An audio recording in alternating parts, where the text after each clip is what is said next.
Hello, my friends. Welcome back to my channel. This is Mr. Mall with Mall Trades. I am a 48-year-old apprentice, plumbing apprentice with the union, and I'm here to just share my story and my journey the whole way through.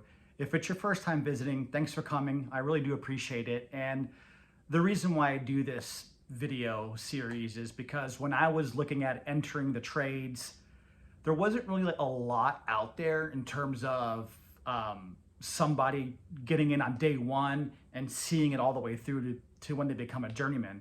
And on top of that, being that I'm 48 years old and a little bit older, there wasn't a lot of content surrounding like an older person doing the same thing. So I thought I would capture this whole journey. Number one, just so that anyone thinking about switching careers might find some useful information out of this. Number two, anyone looking to jump from a white collar job to a blue collar job could see what that entails and the struggles and rewards that come from it. And last, being an older person trying to jump into the trades or career change. That's a whole separate thing as well. You probably want to see, like, are you able to do it? Can you do it? Like, what's going to happen to me physically? Am I going to break down? Am I going to destroy myself financially or what have you? So I thought, hey, I'm doing this anyway. Let me just record the journey and hopefully you can gain something out of it. So the journey began in July. We are now August 10th as of this recording. And so we're about 5-6 weeks into the apprenticeship. Typically what happens is around the same time you start your apprenticeship, you get a job and you go out and you work and start getting your on-the-job training. I have not gone out on a job yet. And with my incoming class, a lot of us haven't. The work is coming, there's contracts signed. Talk around town is maybe September, so maybe end of August into September. So in the meantime, you just sort of go to classes and you learn as much as you can about the trade, and then the real training comes on the job. So that's kind of where I'm at here at week 6. 6 weeks of classroom training, getting to know the guys in the union, the apprenticeship, and it's been really cool either way.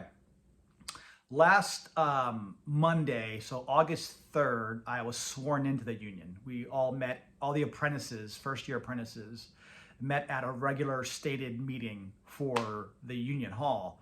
And during that meeting, we're initiated and took an oath into the union. So we're officially members now. We have a union card, which I'll just make a video on that at some other point. And we swore in, so we're in, you know what I mean, officially. Now, during that first 6 weeks, I've completed my first course, which was like job safety and hazard awareness on the job, on a workplace job site. And I learned a lot in that course. You might think that a lot of it's common sense, and honestly, some of it is. You see something sharp that can poke through your body, stay away from it, right? You see like multiple stories in the air, make sure you're secure. But there are a lot of nuances to this basic stuff that you need to be aware of. Like, it needs to be in the front of your consciousness when you're on the job site so that you don't make a stupid mistake or a fatal mistake, even worse. But in addition to that, there are a lot of workplace hazards I never even thought about. For example, like digging trenches, going into the ground, basically, like gases could leak out. And so how do you test for that and avoid inhalation, so you don't asphyxiate? There's lots of little things here and there. Trench sloping and grading and shoring so that you don't get caved in on. Like, these are real workplace dangers. Having awareness of what's, keeping your head on a swivel and seeing what's happening around you. These are all things I'm glad that this course taught, because there are some, I wouldn't have known going into the job. But yeah, so that course ended. I did really well in that class, and our new class is pipe fittings and valves. So now we're getting into like the nitty-gritty of the actual job, the vocabulary that we'll be using a lot of, 45-degree angle, 90-degree angle, a valve, these types of things that are going to be practical on the job and lean into the actual trade itself. So I'm really stoked about this class. I've already been studying all these things, but I'm sure I'm going to learn a lot more and get a more in-depth knowledge of these fittings and valves, etc. So I'm pretty stoked about that.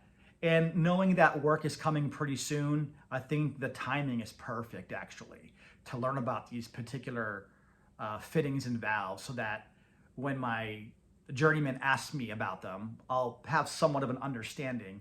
I'm sure in the field there'll be a lot more learning with this, and getting hands-on with these materials will present a whole new avenue of learning as well. So I'm pretty stoked about that. I'm still at my current job, and I have hit a little anxiety about leaving that going into this next one. Definitely that hits, but I think that's where planning becomes really important.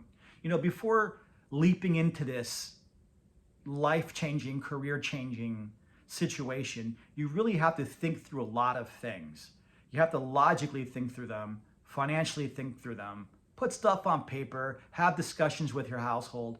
And I've done all this already, as you can, if you go back and watch my earlier videos, these are things that I've thought about. I presented myself worst case scenario situations, and I've worked through them logically. I've done all the numbers, I've done all the math to make sure I can do this. I've included things like layoffs, salary reduction, becoming an apprentice.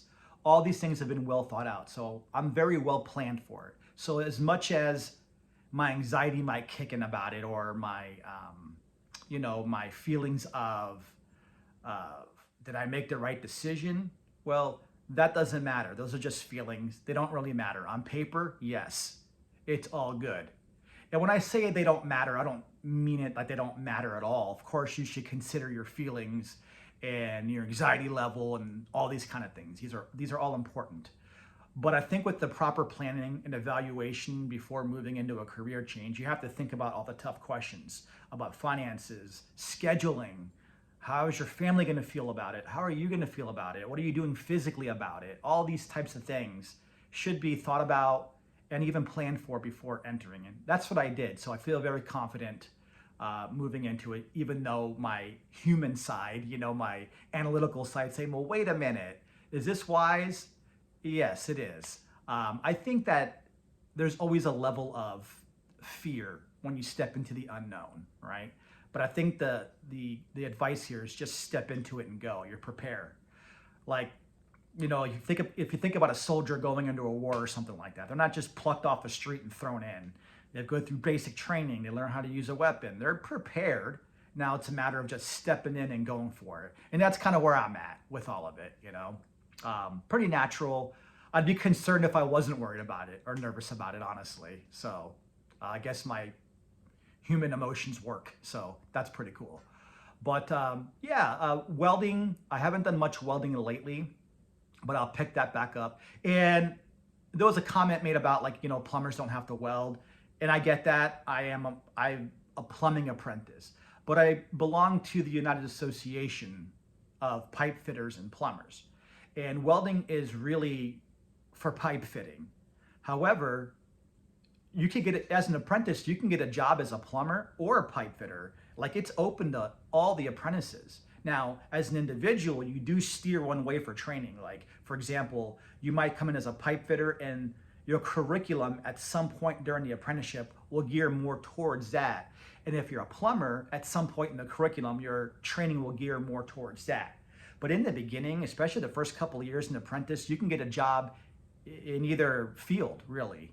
And having that welding skill will allow you to have more jobs. So if there is a layoff, I could take a pipe fitting job, and you might even discover that you enjoy that end of the trade more, the pipe fitting, the welding, and then focus your attention there.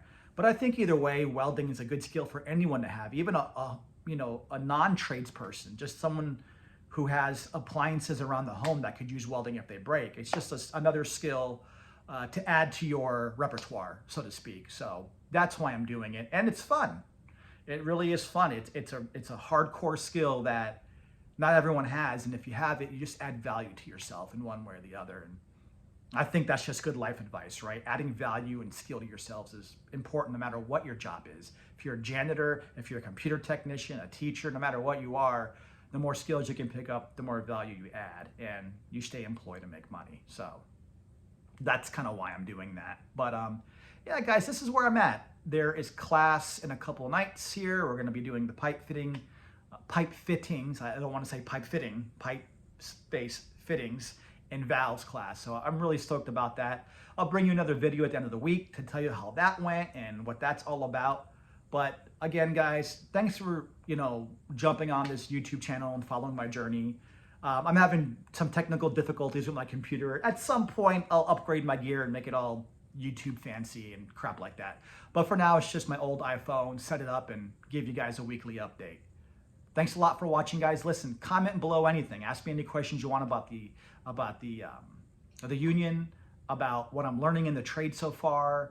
If you have comment, I always love suggestions and comments from actual tradesmen. I think that's cool, whether you're a union or non-union. I want to hear your take on the job itself, advice, anything. And if you're an older guy who's career switching, I really want to hear from you. I want to hear your take on what you're going through, especially, and what questions you have or anything at all. Subscribe to the channel. I typically bring something every week to you, whether it's a short or a full video. And again, guys, thanks for following me. Have a great day.